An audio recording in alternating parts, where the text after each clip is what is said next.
Hey all, welcome back to my YouTube channel.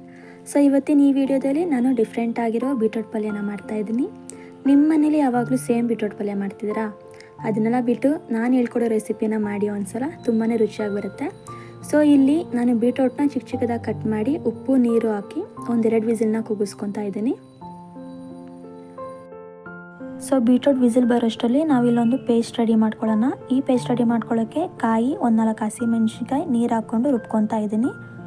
ಆಮೇಲೆ ಒಂದು ಕಡಾಯಿಗೆ ಒಂದು ಸ್ವಲ್ಪ ಎಣ್ಣೆ ಬಿಸಿ ಆದಮೇಲೆ ಸಾಸಿವೆ ಜೀರಿಗೆನ ಹಾಕ್ಕೊತಾ ಇದ್ದೀನಿ, ಜೊತೆಗೆ ಕಡಲೆಬೇಳೆನ ಹಾಕಿ ಅದು ಗೋಲ್ಡನ್ ಬ್ರೌನ್ ಬರೋ ತನಕ ನೀಟಾಗಿ ಹುರ್ಕೋಬೇಕು. ಇಲ್ಲಿ ನಾನು 4 ಹಸಿಮೆಣ್ಸಿನ್ಕಾಯಿನ ಕಟ್ ಮಾಡಿ ಹಾಕ್ಕೊತಾ ಇದ್ದೀನಿ, ಬಿಕಾಸ್ ನನಗೆ ಎಕ್ಸ್ಟ್ರಾ ಸ್ಪೈಸಿ ಬೇಕು ಅಂತ. ನಿಮಗೆ ಸ್ಪೈಸಿ ಬೇಡ ಅಂದರೆ ನೀವು ಸ್ಕಿಪ್ ಮಾಡ್ಬೋದು. ಆಮೇಲೆ 2 ಆನಿಯನ್ಸ್ನ ಕಟ್ ಮಾಡಿ ಹಾಕ್ಕೊತಾ ಇದ್ದೀನಿ. ಇಲ್ಲಿ ಈರುಳ್ಳಿ ಕಲರ್ ಚೇಂಜ್ ಆಗೋ ತನಕ ನೀಟಾಗಿ ಹುರ್ಕೊತಾ ಇದ್ದೀನಿ.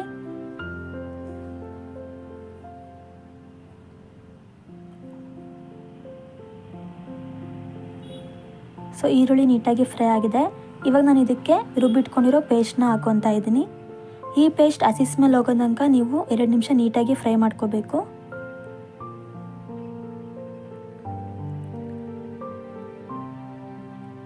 ಸೊ ಇಲ್ಲಿ ಹಸಿ ಸ್ಮೆಲ್ ಎಲ್ಲ ಹೋಗಿದೆ. ಇವಾಗ ನಾನು ಇದಕ್ಕೆ ಬೀಟ್ರೋಟ್ನ ಹಾಕ್ಕೊತಾ ಇದ್ದೀನಿ. ಬೀಟ್ರೋಟ್ನ ಹಾಕಿ ಒಂದ್ಸಲ ನೀಟಾಗಿ ಪ್ರಾಪರ್ ಮಿಕ್ಸ್ ಕೊಡಿ. ಇದನ್ನು ನೀವೇನು ಜಾಸ್ತಿ ಫ್ರೈ ಮಾಡೋ ಅಗತ್ಯ ಏನಿಲ್ಲ, ಬಿಕಾಸ್ ಹಸಿ ಸ್ಮೆಲ್ ಹೋಗೋ ತನಕ ನಾವು ಮಸಾಲೆನ ನೀಟಾಗಿ ಫ್ರೈ ಮಾಡ್ಕೊಂಡಿರ್ತೀವಿ.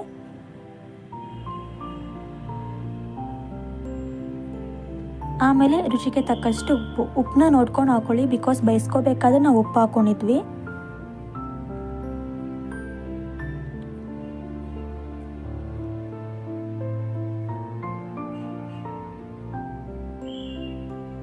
ಕೊನೆಗೆ ನಾನಿಲ್ಲಿ ಕಾಯಿ ತುರಿನ ಹಾಕ್ಕೊತಾ ಇದ್ದೀನಿ. ಕಾಯಿ ತುರಿ ಹಾಕ್ಕೊಂಡ್ರೆ ತುಂಬ ರುಚಿಯಾಗಿ ಬರೋದು ಈ ಪಲ್ಯ. ಸೊ ಕಾಯಿ ತುರಿನ ಹಾಕ್ಕೊಂಡು ಒಂದ್ಸಲ ನೀಟಾಗಿ ಮಿಕ್ಸ್ ಮಾಡಿಕೊಂಡ್ರೆ ಈ ರೆಸಿಪಿ ರೆಡಿ ಆಗುತ್ತೆ. ಆ್ಯಂಡ್ ನಿಮ್ಮ ಮನೇಲಿ ಒಂದ್ಸಲ ಈ ರೆಸಿಪಿನ ಟ್ರೈ ಮಾಡಿ, ನಿಮಗೆ ಖಂಡಿತವಾಗ್ಲೂ ತುಂಬಾ ಇಷ್ಟ ಆಗುತ್ತೆ.